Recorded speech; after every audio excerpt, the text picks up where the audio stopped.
waxaa sharaf ii ah in aan idinkala soo qayb galo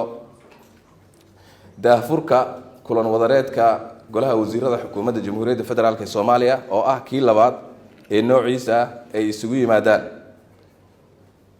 si ay isula lafaguraan una wadaagaan hawlaha mudnaanta u leh qaranka iyo hab loo xoojin karo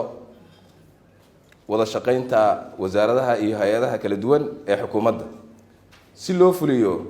baahiyaha bulshadu u qabto adeegyada dawladda waxaa laga maarmaan ah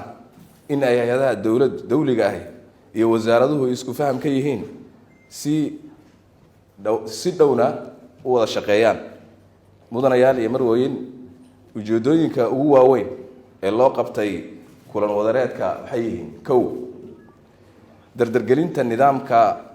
wada shaqaynta hay'adaha dawladda isla jaanqaadka golaha saalax wuxuu ku tilmaamay in jaanta iyo jiibta hal mar la isla qaado marka waa qodobka koowaad qodobka labaad falanqaynta hawlaha hortaminta u leh xukuumadda iyo hay'adaha kala duwan ee dawladda qodobka saddexaad adkaynta dhaqangelinta xeerarka dalka iyo hirgelinta qorshe hawleedyada xukuumadda si waafaqsan dastuurka iyo sharciyada kale ee dalka u degan afar fahamka iyo u hoggaansanaanta xeer hoosaadka golaha wasiirada marka ay waajibaadkooda goluhu gudanayaan shan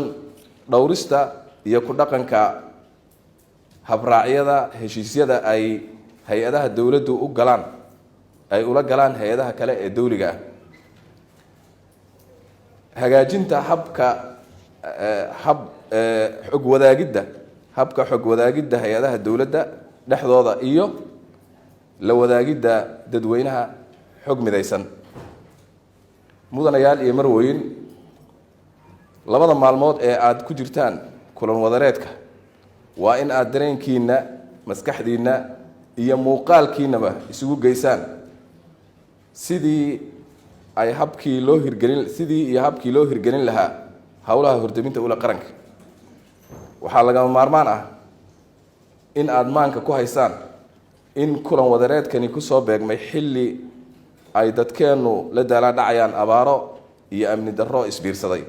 mana jirto cid aan mas-uuliyiinta halkan fadhida ka ahayn oo ay sugayaan waxaa la yidhaahdaa madax meel ka sarreyso oo la salaaxa ma leh cid kale oo mas-uul ka sarreeya oo u maqan dadka meeshaan fadhiya ma jirto kulan wadareedkani kama dhigna damaashaad iyo in xubnaha golaha wasiiradu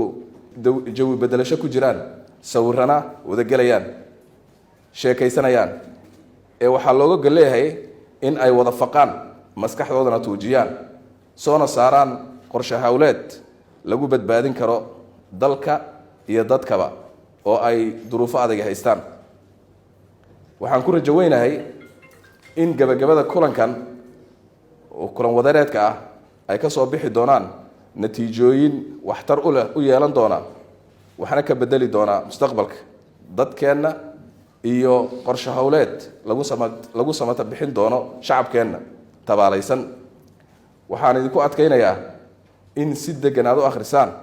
barnaamijka xukuumadda ee baarlamaanku ansixiyey isla markaana aad ka soo dhalaashaan qotominta iyo adkaynta tiirarka ku xusan ee udub dhaxaadka u ah dawlad dhiska Soomaaliya waad mahadsantihiin kulan wadareedkuna waa inoo furan yahay wassalaamu calaykum waraxmatullahi